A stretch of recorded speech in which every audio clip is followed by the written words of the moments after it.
She had always struck him as a woman who got things done, and because of this he had placed his trust in her, believed everything he'd been told, much to Carol's frustration.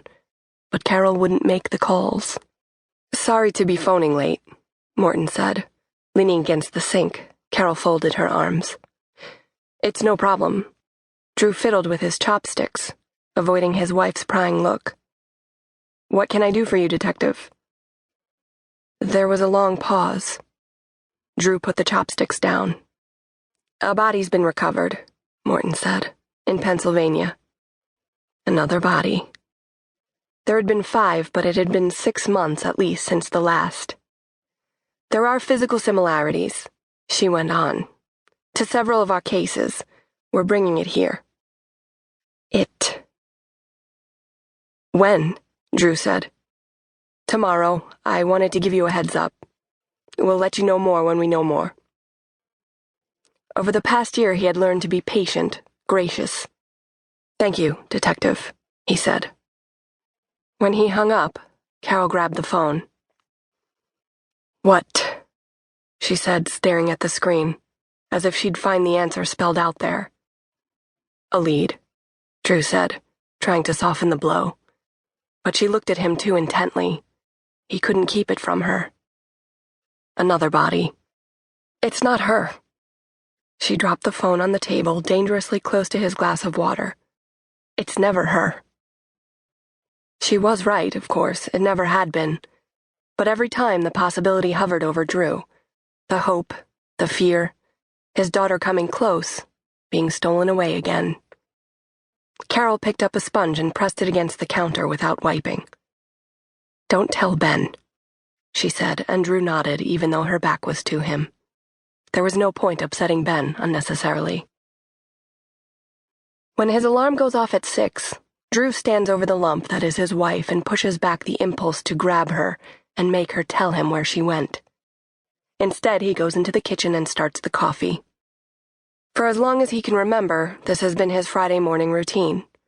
A glass of water while the coffee brews, 40 minutes on the treadmill at the gym down the block, back home for a shower, raisin bran with skim milk and a banana for breakfast. He isn't about to change it. By 7:30, he has exercised, washed, and fed himself, dressed except for his jacket. He flips his tie over his shoulder as he brushes his teeth. Carol used to come in now, sleepily, and splash her face with water. She'd smile at him, and in her wrinkled nightgown, she'd look cute, her unmade-up face rounder, more youthful, like the girl he met and married. The girl who didn't have to try. She'd stand on her toes and kiss him, the mint of his mouth mixing with the morning dryness of hers. He spits and licks his lips, imagining their tongues touching.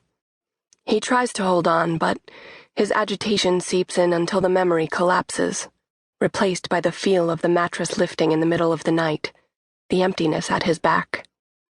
The alarm clock lights burn 7:47. Late. He'll have to run down the stairs instead of risking the elevator taking too long. He'll arrive at the subway platform sweaty, out of breath. By the time he gets to the morning meeting, his nerves will be fried. "Carol?" Cupped in his hand, her shoulder feels small, like a child's.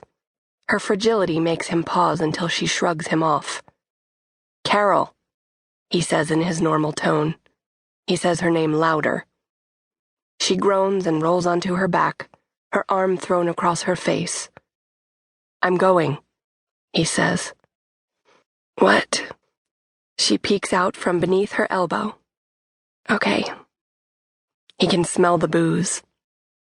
Drew's knees give. He drops onto the edge of the bed. Carol shifts away, but after a moment struggles up until she sits against the headboard. "I'm a little under the weather," she says, not meeting his eye, coughing into her fist. He presses his hand to her forehead. He has never done this before, although he has watched her do it countless times with Jennifer, with Ben. She does feel warm, but that could be from the duvet, too much cover for this time of year. She closes her eyes, and he lingers, taking her warmth into his cool palm. There is nowhere to go on the Upper West Side at that time of night.